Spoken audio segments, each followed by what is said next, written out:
Now, from Wish TV, your local news source, this is All Indiana Politics. Good morning and welcome to All Indiana Politics. I'm Garrett Bergquist in for Phil Sanchez. Indiana Democrats now have a contested race for Attorney General. Beth White announced on Thursday she will seek the party's nomination at its convention this summer. I talked to her about her decision to run and her goals if elected.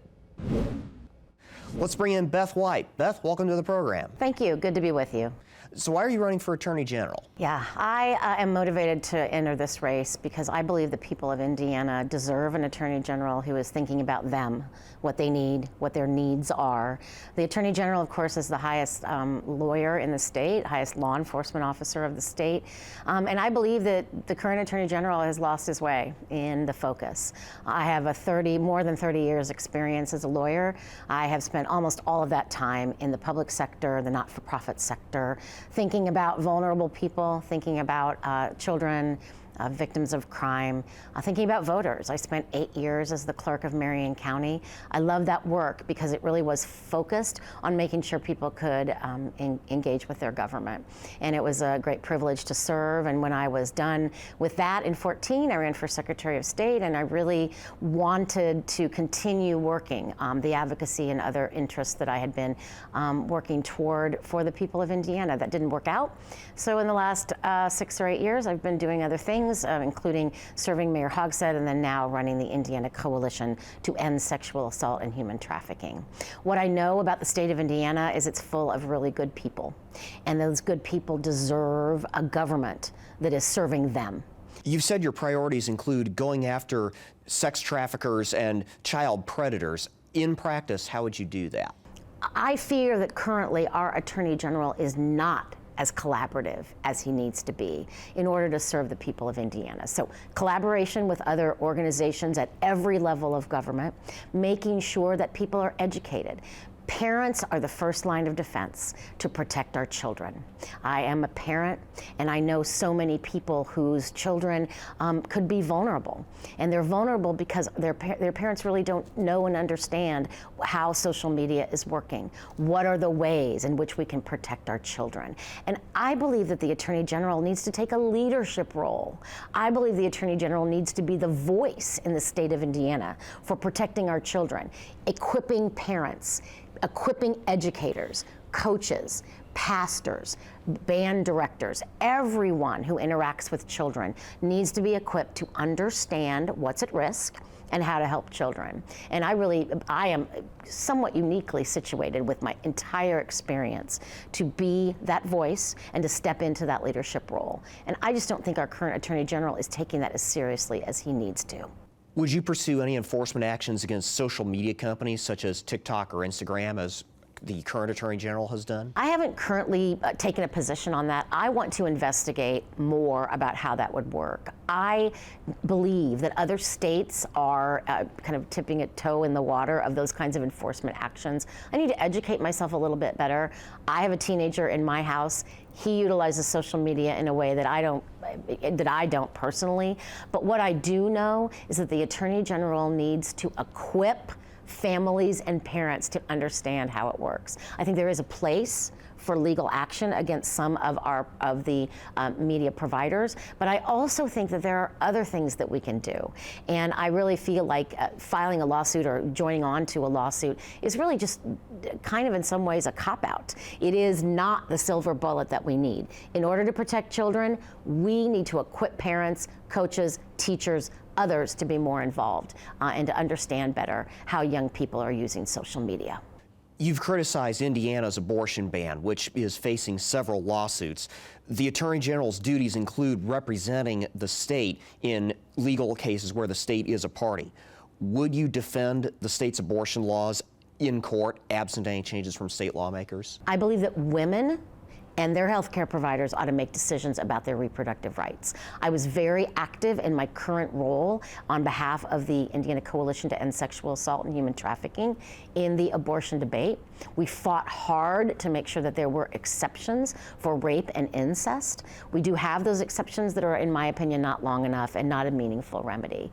But I don't need the Attorney General at my kitchen table making decisions for my family and for me. I, as a woman, can make my own health care decisions, and I believe strongly in that. But I also understand that the Attorney General has a role to play in defending laws that are passed by the legislature. But I would not go after doctors who are performing procedures that are perfectly legal and helping patients access health care that they need. That is overreach, and it has to stop. How do you plan to win statewide office as a Democrat in a deep red state? Well, there's no question that it's uphill. But our two-party system is designed to, when it's working properly, to be an exchange of ideas. And I believe that the people of Indiana deserve a robust exchange of ideas. When we have one party in particular, as you said, a deep red state, that is dominating the political environment in our state, we are not serving the people. We are not giving them the options that they deserve. The people of Indiana deserve a robust debate on things like reproductive care, on things like protecting our children. They deserve a robust debate about that, about how we do it, how we appropriately do it, what is the role of the Attorney General, what is the focus the Attorney General ought to have. And currently, I don't think we're getting that kind of robust debate. I want to provide that. I want to work as hard as a human can work in the next 9 to 10 months to make sure that I am a part of that debate. There's no question that it's uphill, but I can do hard things. I was clerk of Marion County for 8 years. We ran 14 elections, more elections than anybody else in the history of the state of Indiana. And it is a privilege to serve, as I said, and it's also a privilege to be a part of this conversation. Again, the people of Indiana deserve a conversation that is robust and constructive and focused on them. And that's what I'm going to provide in this race. There's already one other Democrat in this race so far, and there's still time for more to enter. What sets you apart?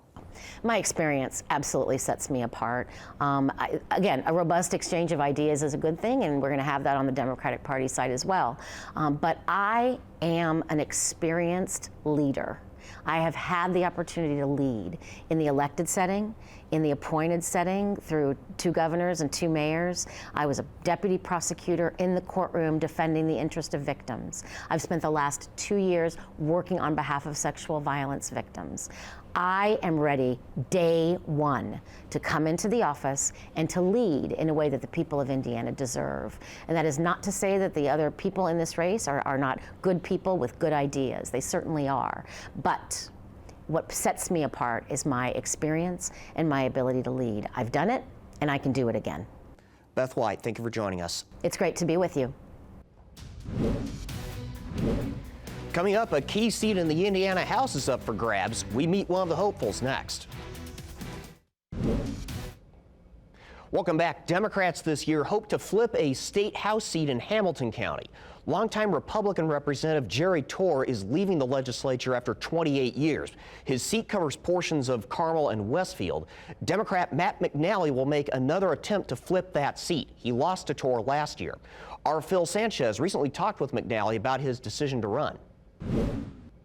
Matt McNally, thanks so much for joining us. Thanks for having me. You look great, by the way. I like your tie. We got the memo. It's fantastic. Yeah. Hey, Matt, we were talking off camera. For folks who maybe don't know about you, give them a little background. Yeah, I'm a retired military officer. I served 22 years in the military. 18 of that was in the Navy, and 4 years of that was in the Air National Guard.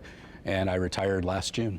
Okay, and now how's the campaign going? I know this is new to you, right? So how's it been? It is. I did run last year.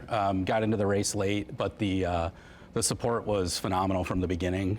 We just had a lot of energy. Very close race, even considering the fact that I only had about 3.5 months to campaign, and we haven't stopped. I've just been out in the community, continuing to serve. This is a tough district for Democrats, but it seems like you said it was closer last time around. So how do you plan on winning this time? I believe it really is about meeting the voters, resonating with the voters, going door to door, talking to them, finding out what issues matter to them. Yeah. So why do you want to do this? That's a good question. Yeah. I served this country for 22 years, and it really boils down to me wanting to continue to serve my community. That's a good answer. Thank you for your service. No, seriously. I do appreciate that. The honesty is fantastic.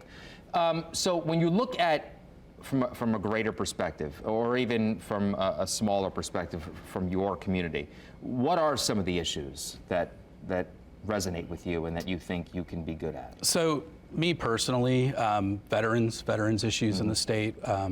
We have one of the highest rates of veteran suicide. We have the highest rate of veteran suicide in the Midwest, and I think that we could be doing more. Another concern of mine is women's health care, and in particular breast cancer and breast cancer imagery and things like that. Right now, we do not have any legislation to help women where their breast cancer cannot be detected through mammograms. Right. We don't have any requirements for doctors to have a secondary image, and my wife is a breast cancer survivor, so that is a particular issue that's important to me. Yeah, no doubt. And so are those your two most important ones? I would say personally, those are my two most important. I think, at the district level, a lot of it really boils down to individual liberty and individual freedom, and some of the things that we've seen over the last couple of years at the state legislature. I believe that when I talk to voters, they see what's happening. Our voters are smart, and they see that the issues that are happening in the State House aren't necessarily aligned with what they want to see. Okay. What are some of the issues, though, in Carmel and Westfield district? I would say, aside from those. Yeah, I would say a big one is public education. Yeah. We have great schools. Most of the people who move to Westfield and Carmel move there because of the excellent schools. And so we want to continue to see excellent schools, support of our teachers. I don't think a lot of people are aware that Indiana teachers are paid less than all of the surrounding states. Right. And we have a very significant teacher shortage, and so I think we need to improve teacher pay in the state as well. Yeah. Another issue is wage growth. Indiana is one of the lowest states for wage growth. I believe a lot of that can be attributed to a lot of the anti-union legislation we've seen over the last 10 years as well. Right. So.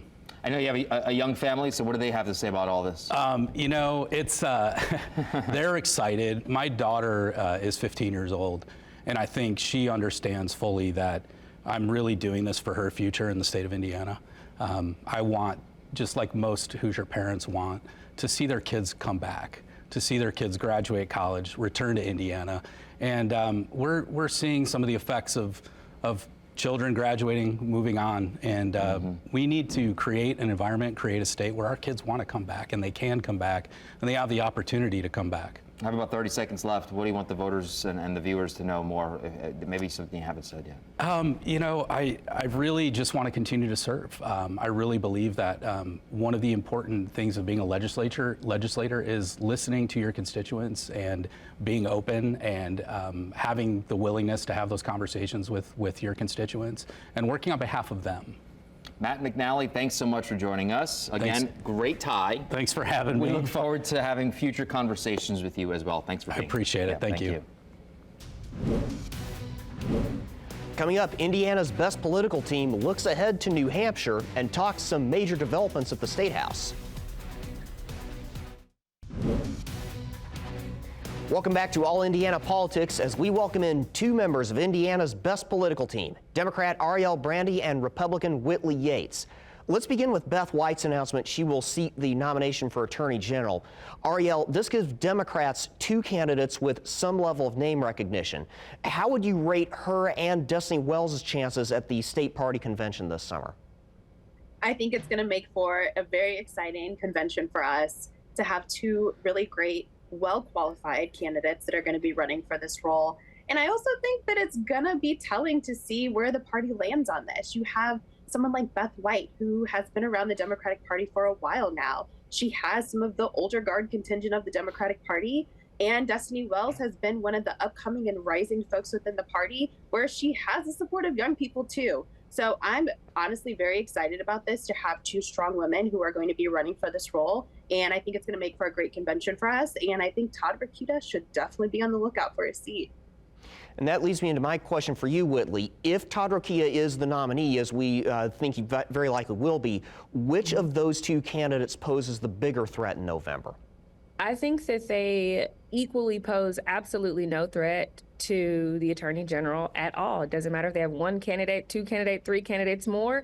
he is not going anywhere because he has provided and performed for Hoosiers time and time again. And so I find it interesting that Beth is running after Destiny has already made her announcement, which is indicative that Beth doesn't think that Destiny is the leader necessary to really change that office or the change in which she sees. So I find that to be interesting. There could be some splintering between the younger progressives and more of the old guard in the Democratic Party. But really, I don't think either one of them have any chance at winning or even coming close to being able to do anything close to being able to, beat Todd Rokita. Well, speaking of wargaming elections, let's turn to the New Hampshire primary on Tuesday. Some polls now show Nikki Haley tied with Donald Trump in that state. Ron DeSantis, meanwhile, is in the single digits. Whitley, DeSantis barely beat Nikki Haley in Iowa despite spending far more time and money there. If the results in New Hampshire match the polls like they did in Iowa, is there a chance DeSantis drops out? I don't think that he'll drop out post New Hampshire, even if he does not perform well, because I think DeSantis is hoping, wishing, and praying that Donald Trump will be removed off the ballot, and then it'll only be him versus Haley, which I think he will be able to strategically take her down. After these polls come out, I don't know if you guys have seen the news, but there have been many attacks against Haley and her family life and some personal things that have happened to her or with her within her marriage. And I think that they're starting to see that she's a threat. They're outspending her. She's performing better. And I think with DeSantis, he limped past her in Iowa, and I think she may be running past him in New Hampshire. Ariel, new polls show President Biden's ratings continuing to drop. How worried should Democrats be about a potential Biden-Trump rematch in November and that rematch potentially not going the way they hope it would? Yeah, I think it's fair to say that obviously we all know the polling is polling. We don't know if it's always going to stick or not. But I will say President Biden has been able to deliver for the American people. And I think it's very telling in the fact that here in Indiana, we've been able to see some of the great benefits of some of the legislation that Congress has been able to get passed that has been able to help people here in our state. And so honestly, for me, I'm not really concerned in that way when it comes to New Hampshire and Joe Biden. I know he's going to come out on top, and he's going to continue to rise as we go through this presidential election. So curious to see what happens on the GOP side. But honestly, we all should be looking at what is happening between Trump and Nikki Haley for sure. Let's return to state politics. We got about a minute 45 to go. A Senate committee on Thursday discussed a measure to temporarily block construction of Indianapolis's Blue Line. There's also a measure to get rid of the special downtown taxing district lawmakers approved last year. Ariel, could bills like these discourage cities and towns from trying local solutions to local problems? I think that this bill is definitely going to have a tremendous impact on the future of transit in the state of Indiana. I mean, you look at the testimony that came from my very own state senator, David Nitzkowski, when it comes to talking about how transit has transformed here in South Bend when it comes to the South Shore. If a bill like this was to be able to be, not happen and for us to not have these types of transit bills in the state of Indiana, I think it does deeply impact the progressiveness and looking at how cities can transform in this way. We need to make sure that our cities are safer and that pedestrians also have their own rights and are able to see those transformations happen in their cities. So yes, I do see this definitely having an impact, not only just in Indy, but statewide. Whitley, I've got a little less than a minute left. Republicans have long cast themselves as the party of local control. Do these actions in the General Assembly undermine that? I wouldn't say that, honestly. I think that when it comes to the public transportation and some of the issues that has been had, it's because the relationship between Indigo and the General Assembly has been somewhat fractured. But the truth is that access to transportation is not only a right, it's necessary. And so I'm hopeful that all of the factors, meaning the stakeholders that are against the Blue Line, meaning those that are for the Blue Line, and others are able to come together and really carve out solutions that work for everyone. That's my hope. All right. Ariel and Whitley, thank you so much. We will be right back. Thank you for joining us for All Indiana Politics. We'll be back here next Sunday morning at 9:30. You can also find our brand new All Indiana Politics podcast as part of the All Indiana Podcast Network at wishtv.com. Have a great rest of your weekend.